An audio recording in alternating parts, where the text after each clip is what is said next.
तो बेटा आज सुबह अपनी क्लास नहीं हो पाई थी किसी कारण से, ठीक, तो आज मैं उसका वीडियो डाल रहा हूँ आपके, तो आप वीडियो को अच्छे से देख लेना, अच्छे से समझ में आ जाएगा आपको और भी। तो पहले आप बात करते हैं, पहले हमने पढ़ा था, अभी तक हमने क्या पढ़ा, हमने अभी तक 3 तंत्र पढ़े, पाचन तंत्र, श्वसन तंत्र, उत्सर्जन तंत्र, पाचन तंत्र, श्वसन तंत्र और रक्त परिसंचरण तंत्र, ठीक है, जिसके अंदर हमने हृदय की संरचना के बारे में भी अध्ययन किया, हृदय के विभिन्न भागों के बारे में भी अध्ययन किया, ठीक है। तो अब हम बात कर रहे हैं अपना नेक्स्ट क्लास की, नेक्स्ट अपना जो तंत्र है, चौथा तंत्र जो है अपना, फोर्थ तंत्र जो है वो है आपका उत्सर्जन तंत्र। कौन सा तंत्र है? उत्सर्जन तंत्र। तो उत्सर्जन तंत्र किसे कहेंगे? तो शरीर का वह तंत्र जो शरीर से नाइट्रोजन युक्त एवं अन्य अवशिष्ट पदार्थों को शरीर से बाहर निकालने में सहायता करता है। क्या कहा मैंने? वह उत्सर्जन तंत्र, वह तंत्र जो शरीर से विभिन्न अवशिष्ट पदार्थों को बाहर निकालने का कार्य करता है, ठीक है। और उसके अंदर मोस्ट ऑफ उत्सर्जन तंत्र की जब भी बात करते हैं तो नाइट्रोजनी उत्सर्जित पदार्थों की बात की जाती है। किसकी बात की जाती है? नाइट्रोजनी अवशिष्ट पदार्थों की। क्योंकि बेटा जो अपने शरीर से दूसरा अवशिष्ट पदार्थ जो है वो तो पाचन तंत्र के द्वारा, आहार नाल के द्वारा बाहर निकल जाता है, लेकिन जो नाइट्रोजन अवशिष्ट पदार्थ, जो इसके अंदर नाइट्रोजन मुख्य कंपोनेंट होता है, उसको शरीर से कैसे बाहर निकाले? तो उसको बाहर निकालने के लिए अपने शरीर में तंत्र होता है जिसको कहते हैं उत्सर्जन तंत्र। आपने 9th क्लास के अंदर ये सब पढ़ के आए हो आप, लेकिन फिर भी आपको एक बार रिवाइज करवा रहा हूं। उत्सर्जन तंत्र की बात करते हैं तो कि वह तंत्र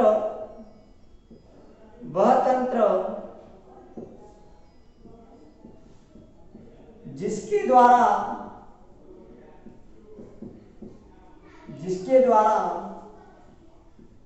शरीर से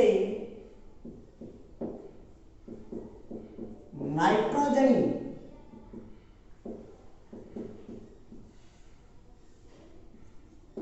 अवशिष्ट पदार्थों को शरीर से लिख दिया। वह तंत्र जिसके द्वारा शरीर से नाइट्रोजनी अवशिष्ट पदार्थों को बाहर निकाला जाता है, उसे हम क्या कहेंगे? उत्सर्जन तंत्र।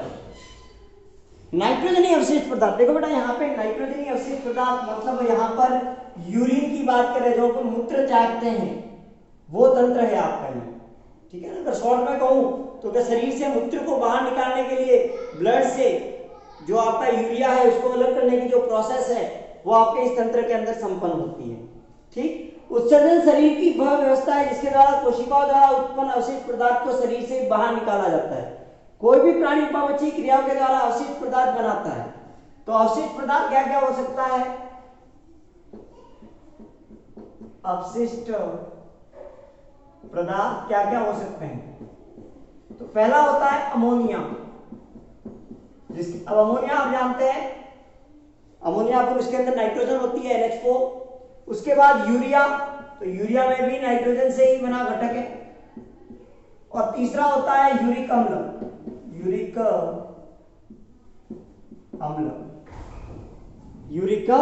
अम्ल। तो ये 3 चीजें होती है। इसके अलावा CO2 भी होती है, कार्बन डाइऑक्साइड। लेकिन मोस्ट ऑफ कार्बन डाइऑक्साइड जो होती है वो श्वसन तंत्र के द्वारा बाहर निकल जाती है, बहुत कम मात्रा में इस तंत्र के द्वारा चयनित होती है। इन अवशिष्ट पदार्थों का निष्कासन एक अत्यंत ही आवश्यक क्रिया है, जो अन्यथा यह शरीर को विशेष प्रकार की हानि पहुंचाते हैं। कार्बन डाइऑक्साइड मैंने अभी कहा, CO2 तो फेफड़ों के द्वारा बाहर चली जाती है। किसके द्वारा बाहर चली जाती है? फेफड़ों के द्वारा बाहर चली जाती है। CO2 तो फेफड़ों के द्वारा बाहर चली जाती है, लेकिन ये जो 3 कंपोनेंट है यह आपके उत्सर्जन तंत्र के द्वारा ही बाहर आते हैं। उत्सर्जन तंत्र के द्वारा ही बाहर आते हैं, शरीर से बाहर निकाले जाते हैं। तो अब देखो बेटा, उत्सर्जित अवशिष्ट पदार्थ के आधार पर जंतुओं को 3 भागों में बांटा जाता है। अवशिष्ट पदार्थ जो आपकी ये 3 है, इसके आधार पर जंतुओं को 3 भागों में बांटा जाता है, एनिमल्स को 3 भागों में बांटा जाता है। ठीक, तो देखिए अब यहां पे नेक्स्ट अपना पॉइंट आता है,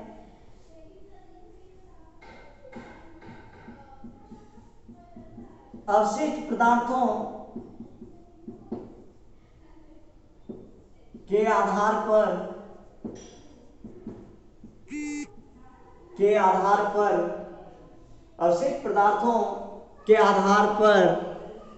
अवशिष्ट पदार्थों के आधार पर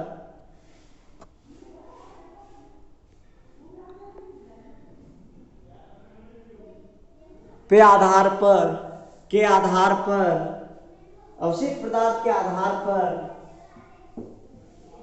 जंतुओं को 3 प्रकारों में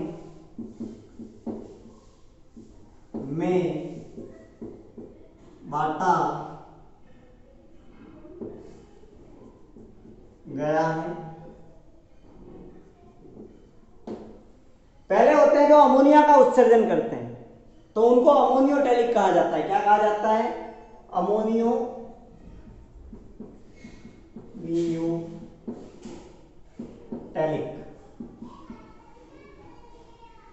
देखो बेटा यहां अमोनियो आ रहा है, मतलब वे जंतु जो अमोनिया का उत्सर्जन करते हैं। किसका उत्सर्जन करते हैं? वे जंतु जो अमोनिया का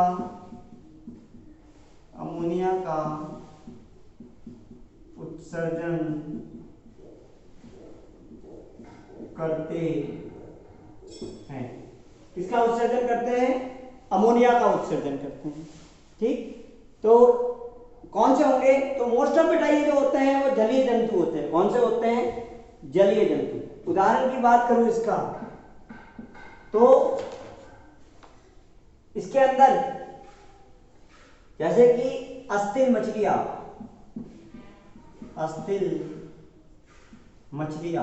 पढ़ेंगे इसको बाद आगे। अस्थिल मछली, ठीक, जिनके अंदर अस्थियों से बना, और देखो अस्थियों मछलियों को 2 भागों में बांटा जाता है। एक तो जो उपास्थि से बने होते हैं और एक अस्थियों से बने होते हैं। तो जो अस्थि से बने होते हैं वो अमोनिया का उत्सर्जन करते हैं। और नेक्स्ट जलीय जीव, क्योंकि बेटा देखो अमोनिया बहुत ज्यादा कंसंट्रेट होता है, सांद्र होता है। तो अगर अमोनिया हमारे से या और दूसरे जीवों से होते हैं इनके अलावा, तो पानी की बहुत ज्यादा मात्रा अपने को चाहिए होती, क्योंकि अमोनिया बहुत ज्यादा घातक है। तो अब ये जलीय जीवों के अंदर ही होता है, तो बात ही खत्म हो गई। व्यवस्था की, अनुकूलित किया है अपने आप को। ठीक, तो अमोनिया का उत्सर्जन करते हैं क्योंकि जल की आवश्यकता अधिक होती है। किसकी आवश्यकता होती है? जल की आवश्यकता अधिक होती है। उसके बाद एक बार सेकंड नंबर पे आता है यूरियोटैलिक।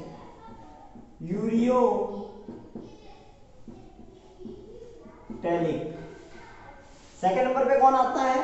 यूरियोटैलिक। नाम से आ रहा है यूरियोटैलिक, तो वो की वो डेफिनेशन है, सेम टू सेम डेफिनेशन। वे जंतु जो किसका उत्सर्जन करते हैं? यूरिया का उत्सर्जन करते हैं।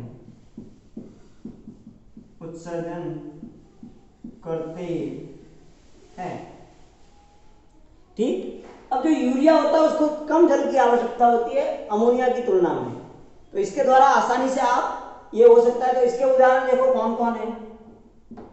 तो इसके उदाहरण में सबसे पहले जब उदाहरण की बात करते हैं तो इसका उदाहरण कौन होगा? स्तनधारी मतलब हम,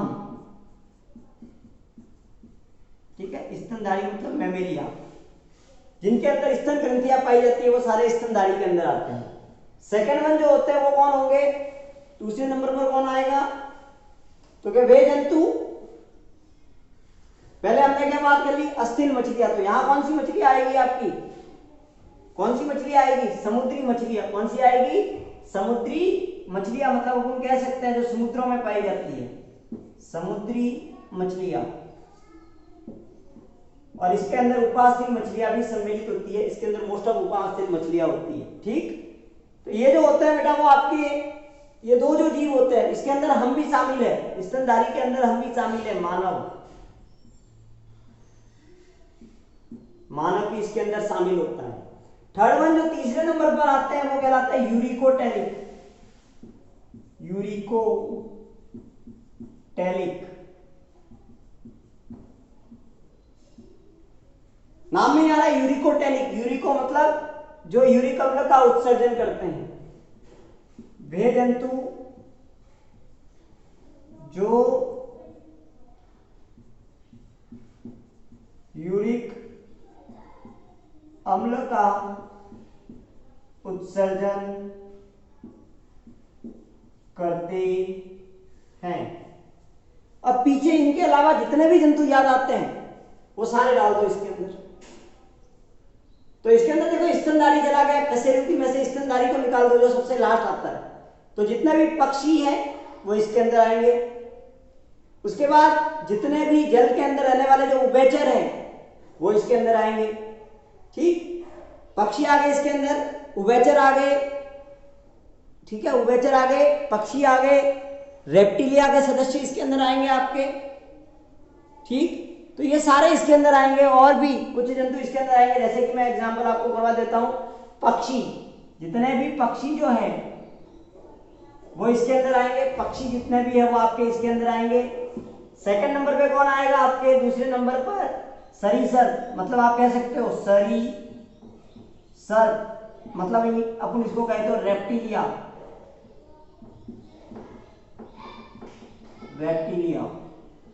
सरीसर, रेप्टिलिया और कीट मतलब ऑर्थोपोडा। ठीक, याद कैसे रखोगे? क्योंकि जितने भी जीव जो टीट करते हैं, क्या करते हैं? टीट। पक्षी क्या करते हैं? टीट त्यागते हैं ना, जिसको गुआनो कहते हैं। क्या कहते हैं? गुआनो। तो ये बेटा आपका जो होता है वो आपके इसके अंदर आएंगे। तो अपन ने उत्सर्जन तंत्र से पहले एक छोटा सा पॉइंट पढ़ा कि वे सभी जंतु, तो पहले हमने क्या कहा?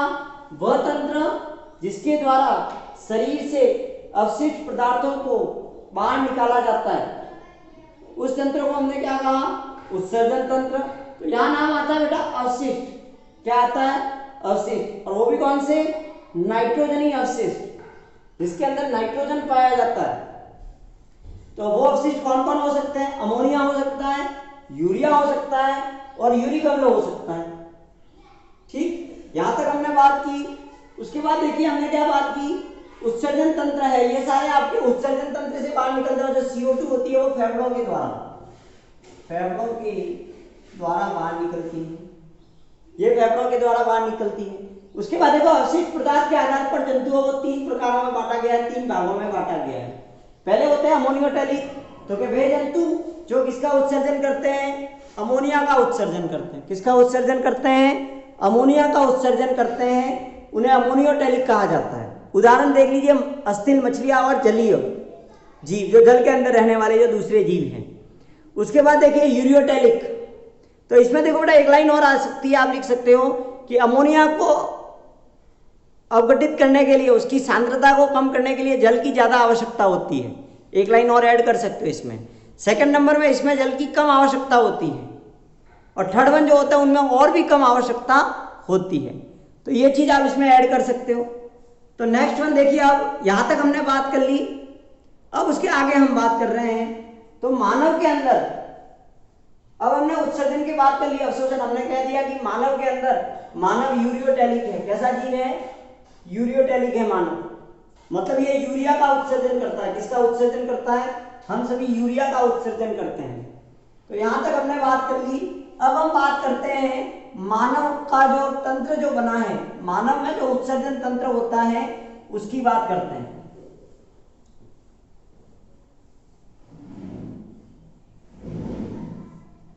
तो अब बात करते हैं मानव उत्सर्जन तंत्र।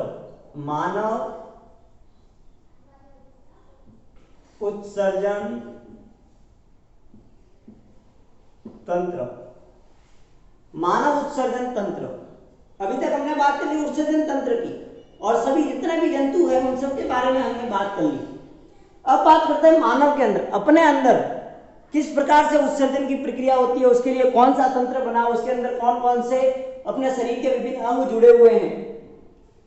ठीक है, तो देखिए बेटा, जब भी हम मानव उत्सर्जन तंत्र की बात करते हैं तो उसके कुछ अंग है, कुछ भाग है। तो सबसे पहला पॉइंट आता है मानव उत्सर्जन तंत्र के निम्नलिखित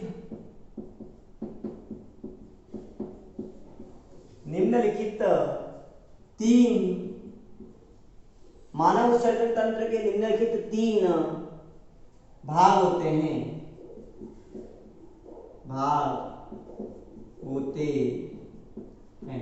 मुख्य तीन है, इसके अलावा तो बहुत सारे होते हैं लेकिन जो मेन है वो तीन है। तो कौन कौन से देखिए, सबसे पहले वक्रक, और वक्रक की संख्या जो होती है वो होती है दो। कितने होते हैं? दो वक्रक होते हैं। कितने वक्रक होते हैं? दो। एक तो बाया वक्रक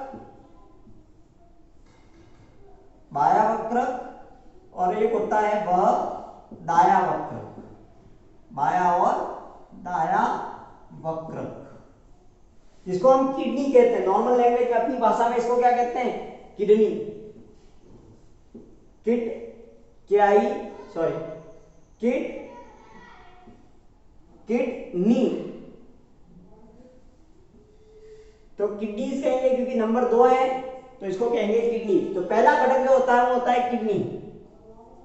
दूसरा जो घटक होता है, सेकंड जो मेन होता है वो होता है आपकी, सेकंड जो होता है वो होता है मूत्राशय। चलो मूत्राशय से पहले अपन मूत्र वाहिनियां लिखेंगे, मूत्र वाहिनियां।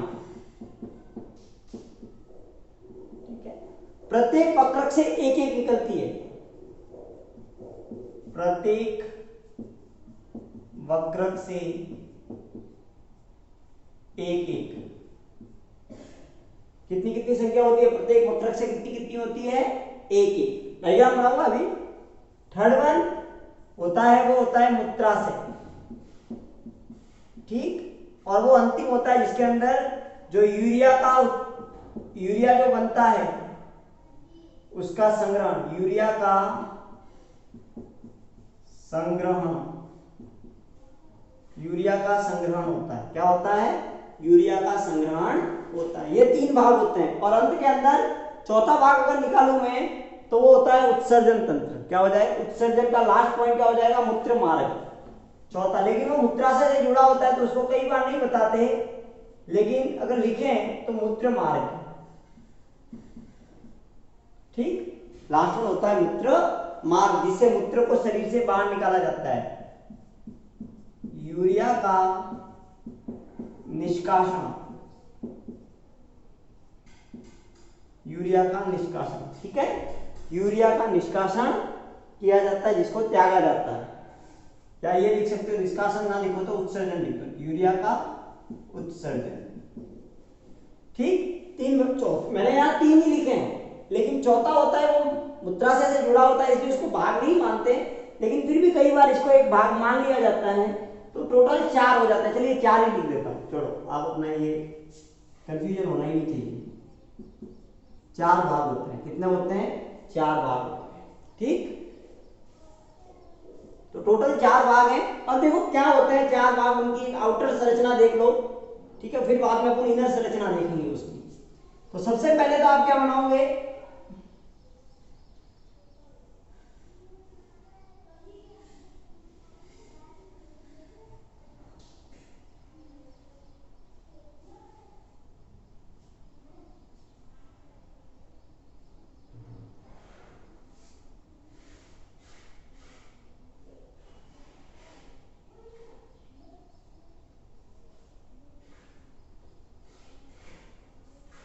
ठीक, ये संरचना है। अब देखो यहां से क्या होता है,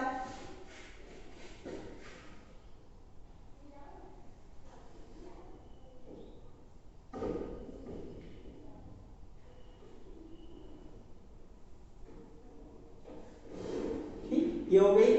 अब यहां पर आपका वक्रक जुड़ा हुआ होता है। क्या जुड़ा हुआ होता है? वक्रक। होते हैं 2 किडनी। तो ये तो होता है वक्रक, ये तो होता है वक्रक। और हम जानते हैं कि ये कौन सा है, दाया मतलब राइट, इसको हम दाया कहते हैं। और ये होता है लेफ्ट, ठीक है, जिसको हम दाया बाया कहते हैं, बाया, ठीक है, बाया और दाया 2 वक्रक होते हैं। पहला वक्रक, तो यह मानव का मुख्य उत्सर्जी अंग है, जो मेन है, सब कुछ जो है वो ये है। उसके बाद देखो यहां से बिल्कुल इसके पास से एक नली बाहर आती है, ठीक ठीक इसी प्रकार से यहां से एक नली बाहर आती है।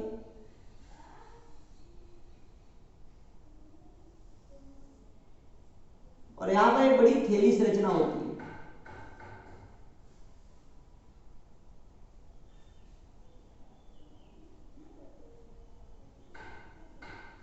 ठीक। तो ये तो हो गए वक्रक। ये होता है मूत्राशय, मूत्र का आश्रय, अगर डिवाइड करेंगे तो इसको।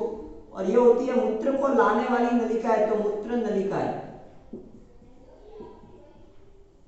मूत्र नलिका है। और अंतिम जो है आपको ये दिख रहा है, ये कहलाता है मूत्र मार्ग, इसके द्वारा मूत्र शरीर से बाहर आता है, ठीक। तो ये संरचना होती है लास्ट वन अपनी, टोटलेट ये संरचना है, ये स्ट्रक्चर है, बना देना अपनी नोटबुक के अंदर। और ये ध्यान रख लेना, मुझे होमवर्क भेजना है, पहले लेसन का होमवर्क करके मुझे भेजना है, दूसरे का भी भेजना है। और ये जितना करवा रहा हूं आपकी नोटबुक में होना चाहिए। जब मैं वापस अपनी स्कूल स्टार्ट होगी तो मैं देखूंगा, चेक करूंगा कॉपी। नेक्स्ट वन देखो, यहां तक हमने बात कर ली। तो सबसे पहले आता है आपकी किडनी वक्रक। वक्रक की जब भी बात करते हैं तो देखिए वक्रक होता क्या है उसके बारे में बात करते हैं कि यह मानव का मुख्य उत्सर्जी अंग है, यह मानव का मुख्य उत्सर्जी अंग है। वक्रक जो होता है वो मानव का मेन उत्सर्जी अंग है। वक्रक जो है मानव का मुख्य उत्सर्जी अंग है, ठीक है। यह शरीर से करीब 75 से 80% अवशेष पदार्थ को बाहर निकालता है, मतलब आपका शरीर का 70 से 80% भाग आपके यहां से ही बाहर निकलता है। उसके बाद देखिए साथ ही शरीर में स्त्रावित समस्त रसों का नियंत्रण करता है। इसकी आकृति सैम के बीज के बराबर होती है। एक सैम का जो बीज आता है, सैम मतलब छवले का जैसा, सैम भी बिल्कुल छवले के जैसा होता है, तो छवले के बीज के जैसी इसकी संरचना होती है, ठीक है। उसके बाद देखिए यह उदर गुहा के पीठ और आमाशय के नीचे कशेरुक दंड के दाएं व बाएं पाए जाते हैं। आपकी जो रीढ़ की हड्डी जो है पीछे, उसके दोनों तरफ पाए जाते हैं, यहां पर अप्रोक्स यहां पर होते हैं ये, ठीक है, किडनी, ठीक। उसके बाद देखिए दाएं और बाएं वक्रक की मध्य सतह पर एक रबा होता है जिसे हाइलम कहते हैं। मूत्रवाहिनी, तंत्रिका एवं रक्तवाहिनियां हाइलम में इसी स्थान से प्रवेश करती है।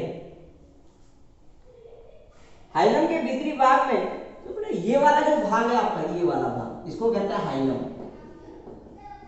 इसको हाइलम कहते हैं, ठीक। और जितनी भी तंत्रिकाएं वगैरह जो आती है वो इसी से अंदर प्रवेश करती है, तंत्रिका तंत्र, तंत्रिका, ठीक है, तंत्रिकाएं भी इसी भाग से प्रवेश करती है। और ये आपका हाइलम, ठीक। तो यहां तक हमने बात कर ली। फिर देखिए हाइलम, हाइलम के भीतरी भाग में एक कीप के आकार की संरचना होती है जिसे पेल्विक्स कहते हैं। प्रत्येक वक्रक के 2 भाग होते हैं। अब अगर ये वक्रक जो है, इसके अगर मैं भाग की बात करूं तो इसके 2 भाग होते हैं। कितने भाग होते हैं? 2 भाग। बाहरी जो भाग होता है, आउटर भाग जो होता है यहां तक का, ये बाहरी भाग जो होता है, आउटर भाग जो होता है, इसको तो वलकूट कहते हैं। क्या कहते हैं? वलकूट। इसको तो कहते हैं वलकूट, आउटर भाग को वलकूट कहते हैं। जो इनर भाग जो होता है इसको कहते हैं मेडुला, इनर भाग को कहते हैं मेडुला, ठीक है। इसको मध्यांश कहते हैं, हिंदी में मध्यांश कहते हैं, इंग्लिश में मेडुला कहते हैं।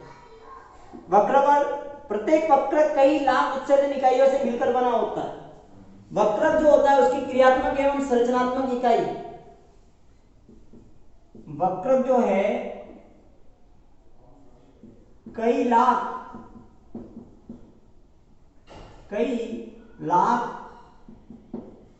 छोटी छोटी कोशिकाओं से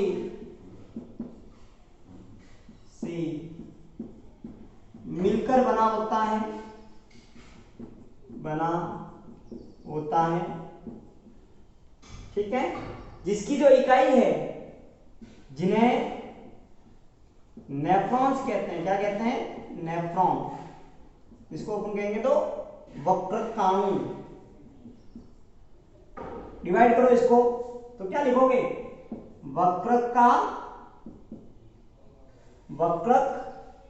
वक्रकाणु, तो वक्रक धना अणु, तो अणु हम जानते हैं सबसे छोटा भाग होता है। तो आपको क्वेश्चन क्या पूछेंगे? वक्रक की सबसे छोटी इकाई, क्रियात्मक इकाई का नाम बताइए। वक्रक की क्रियात्मक इकाई का नाम बताइए। तो वक्रकाणु, इसको नेफ्रॉन कहते हैं, ठीक है, कहते हैं। तो ये जो वक्रक आपको जो दिख रहा है, इसके अंदर लाखों छोटी छोटी कोशिकाएं होती है। और हम जानते हैं कोशिका क्या होती है? शरीर की संरचनात्मक एवं क्रियात्मक इकाई, जिसके द्वारा अपना शरीर बना हुआ है। तो वक्रक भी जिससे बना हुआ है वो छोटी छोटी कोशिकाएं होती है, जिन्हें अपन नेफ्रॉन्स कहते हैं। तो आपको पूछ सकते हैं कि वक्रक की क्रियात्मक एवं संरचनात्मक इकाई। क्वेश्चन लिखो, वक्रक की संरचनात्मक, वक्रक की इकाई का नाम बताइए, कि इकाई का नाम बताइए। तो क्या लिखोगे? नेफ्रॉन। क्या लिखोगे? नेफ्रॉन, ठीक। तो ये होता है बेटा वक्रक। तो पहले तो ये दो भाग होते हैं, ठीक, पहले ही मैंने बता दिया है कि वक्रक होता है वो दो होता है, तो इसलिए मैंने इतना वक्रक में फिर किया नहीं, ठीक। आकृति जो होती है वो कैसी होती है? दो भाग, इसके दो भाग होते हैं। एक तो होता है वल्कुट पहला, और दूसरा होता है मेडुला, ठीक। सेकंड वन देखो, जब इसकी बात करते हैं तो इसकी जो आकृति होती है, आकृति वो सैम के बीज के आकार की होती है। सैम के बीज, सैम के बीज के आकार की, सैम के बीज के आकार की होती है। और ये आपके कहां पाई जाती है? कशेरुक दंड के दोनों। यह कशेरुक दंड के दोनों ओर पाए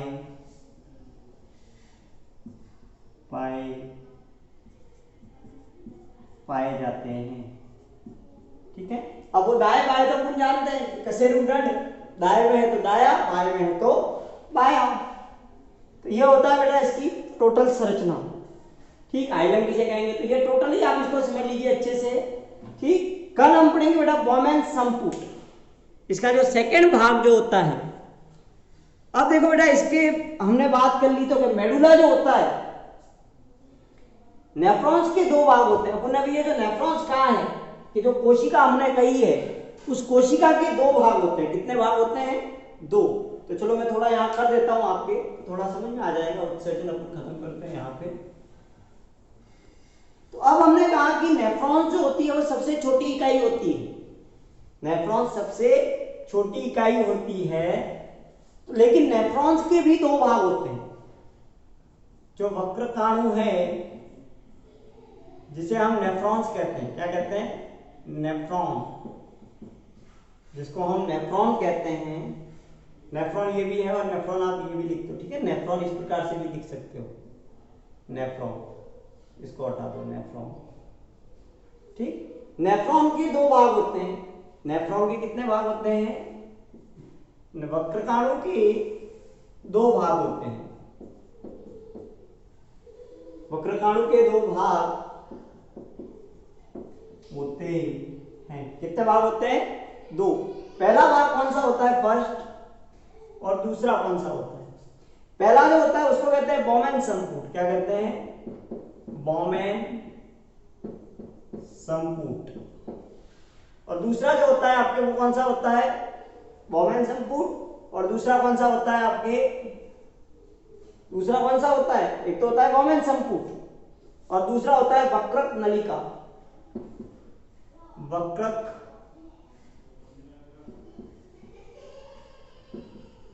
नलिका, ठीक, दो भाग होते हैं टोटली।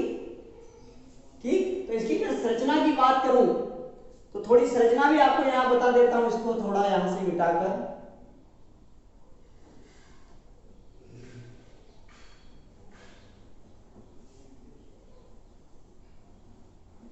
ठीक, तो देखो संरचना की बात करें तो इसकी संरचना कुछ इस प्रकार की होती है। और जब पॉमेल संकुल की बात करते हैं तो इसके भी दो भाग होते हैं। कितने भाग होते हैं? दो भाग। दो भाग। जो आउटर भाग जो होता है, जो एक गुच्छे के समान होता है, नेफ्रॉन के ऊपरी भाग में पाए जाने वाले कप आकार की संरचना पाई जाती है। पॉमेल संकुल में कुछ अभिभाग, तो ये तो आपकी हो जाती है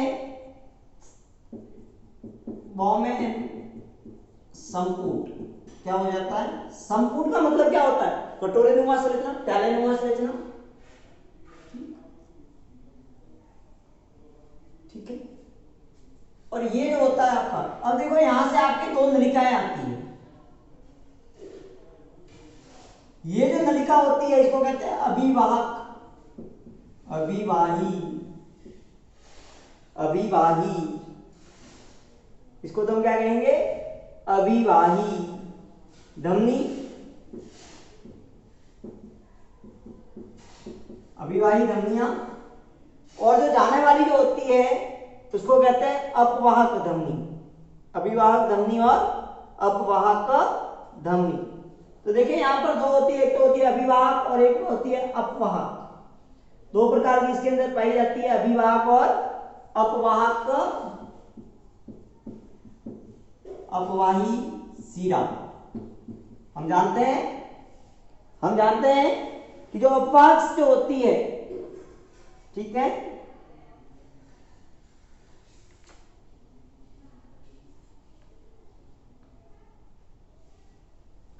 ठीक, तो अभिवाहक, सॉरी यहां धमनी ही आएगा, सीरा नहीं आएगा, धमनी। अभिवाहक धमनी, अभिवाही धमनी और अपवाही धमनी। तो देखो बेटा, अभिवाही मतलब लाने वाली, अभिवाही मतलब लाने वाली, और अपवाही मतलब वापस ले जाने वाली। ठीक, ये जो संरचना है, ये जो नलिकाएं होती है वो अंदर आकर बहुत ही ज्यादा विभक्त हो जाती है।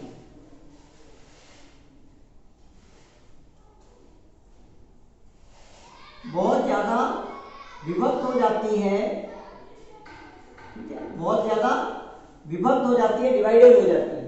ठीक, जैसे ही इसके अंदर आती है, बिल्कुल ये छनकर, इसमें छनना होता है। क्या होता है? छनना। जैसे अपन छानते हैं ना, ठीक उस प्रकार से इसके अंदर जो रक्त आया है, अशुद्ध रक्त जो अंदर आया है, जो अंदर आया है वो इसके अंदर छन जाता है, और छन के जो अशुद्धि है वो यहां आ जाती है। छनकर जो अशुद्धि है वो यहां आ जाती है। तो ये जो संरचना है ये आपकी पॉमेल संकुल कहलाती है। और इस संरचना को, ये जो संरचना है, इस संरचना को ग्लोमेरुलस कहते हैं। क्या कहते हैं? ग्लोमेरुलस। इसको कहते हैं ग्लोमेरुलस, ग्लोमेरुलस। होता क्या है? जो अभिवाहक धमनी जो आती है और जो अपवाहक धमनी है वो बहुत ज्यादा विभाजित होकर, मोस्ट ऑफ इसके अंदर अपवाहक भाग नहीं लेती। ये तो बेटा आपके पैरेलल पूरी रहती है, ठीक, ये तो पूरी की पूरी रहती है। लेकिन जो आपकी अभिवाहक धमनी होती है वो बहुत ज्यादा विभाजित होकर एक गुच्छे के समान संरचना बनाती है, उसको ग्लोमेरुलस कहते हैं। तो डेफिनेशन,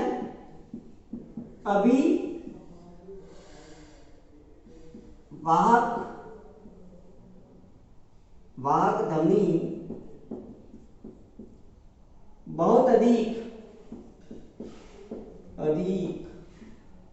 विभाजित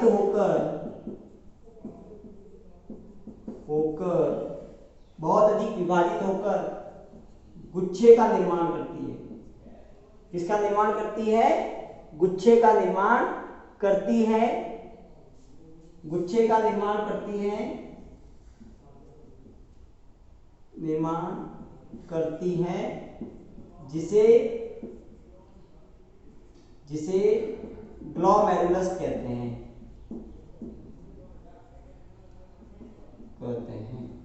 जिससे जिससे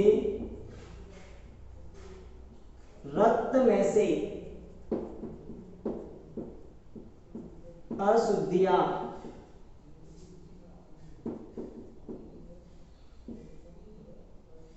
पृथक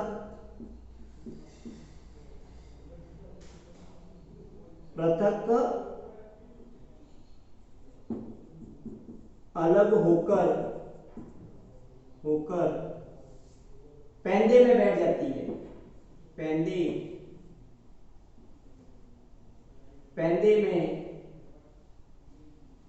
में आ जाती है। ठीक है, अब ये तो होता है बेटा इसका कार्य, ये जो ग्लोमेरुलस है उसका कार्य क्या है कि जो ब्लड आया है उसको छानकर अशुद्धि को अलग करना, और जो बॉटम में आ जाता है, कहां आ जाता है? बॉटम में। अब जो आपका जो शुद्ध रक्त था, शुद्ध रक्त जो था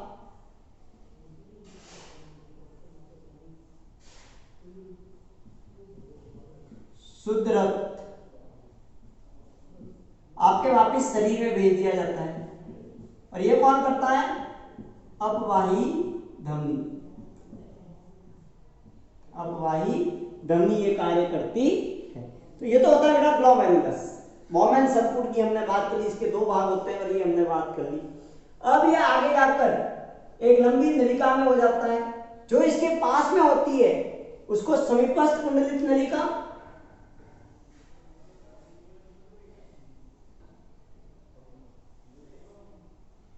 ठीक है, इसको थोड़ा ठीक से बनाते हैं।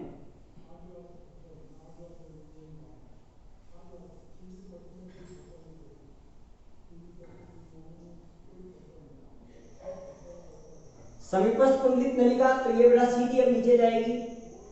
इस नलिका के भी तीन भाग होते हैं, तीन भाग। इस नलिका के कितने भाग होते हैं? तीन भाग। जो पहला होता है वो होता है समीपस्थ कुंडलित नलिका,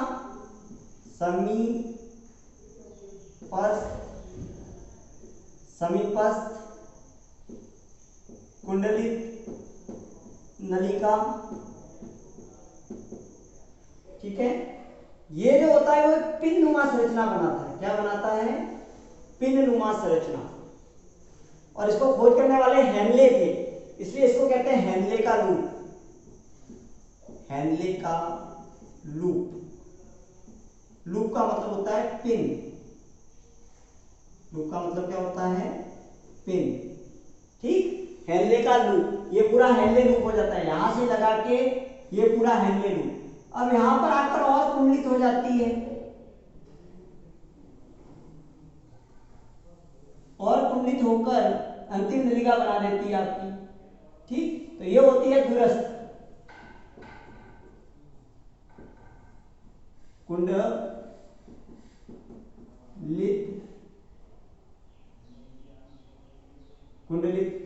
नलिका। ठीक है, दूरस्थ कुंडलित नलिका, ये लास्ट। तो ये बेटा आपकी जो संरचना होती है वो आपकी होती है पूरी नेफ्रॉन्स की। तो ये संरचना जो है वो किसकी है? नेफ्रॉन की, नेफ्रॉन की संरचना है ये आपकी। ठीक, ये जो डायग्राम हमने बनाया है वो नेफ्रॉन्स का। चलो तो नेफ्रॉन्स में यहाँ लिख देता हूँ, ग्लोमेरुलस तो आपको बता दिया मैंने, चलो थोड़ा ऊपर लिख देता हूँ, ग्लोमेरुलस। ठीक, और ये जो संरचना जो है कंप्लीट, ये जो संरचना आई है, ठीक है, हेनले का लूप, ये जो संरचना है वो नेफ्रॉन की है। किसकी है? नेफ्रॉन की। तो अपनी नोटबुक में अच्छे से बना देना, कोई समस्या हो, आपके बुक में भी ये डायग्राम दे रखा है तो अच्छे से वहां पे भी डायग्राम बुक से देख के बना देना, तो ये समझ लेते हैं इसको। तो कि ये जो होता है बेटा आपका क्या कहलाता है? उत्सर्जन तंत्र। अब कल पढ़ेंगे वो नेक्स्ट क्लास के अंदर अपनी, कि जो उत्सर्जन तंत्र है वो किस प्रकार से मूत्र से अशुद्धि को अलग करता है, या जो जानना का काम हुआ है वो कैसे होता है, और इसके अंदर से जो छना हुआ पदार्थ है उसके अंदर बहुत सारे घटक होते हैं। इसके अंदर जल होता है, ग्लूकोज होता है, सोडियम होता है, पोटेशियम होता है, और भी कई खनिज लवण होते हैं, विटामिन्स होते हैं। तो इनको फिर वापस कैसे अपटेक किया जाता है, इनको कैसे अवशोषित किया जाता है, तो ये कैसे होता है उसके बारे में हम कल पढ़ेंगे। ये पूरी प्रोसेस हम कल पढ़ेंगे, ठीक है। और लास्ट के अंदर देखो ये जो आ जाती है ना नली, वो सीधा आपके अभी मैंने डायग्राम जो बनाया था वो आपकी मूत्र नलिका से जुड़ जाती है। किससे जुड़ती है? मूत्र नलिका से, मूत्र वाहिनियों से जुड़ जाती है और मूत्राशय में जाकर उसको छोड़ देती है, ठीक। तो ये टोटल आपकी संरचना होती है। ये होता है आपका उत्सर्जन तंत्र, ठीक। तो आज के लिए इतना काफी है।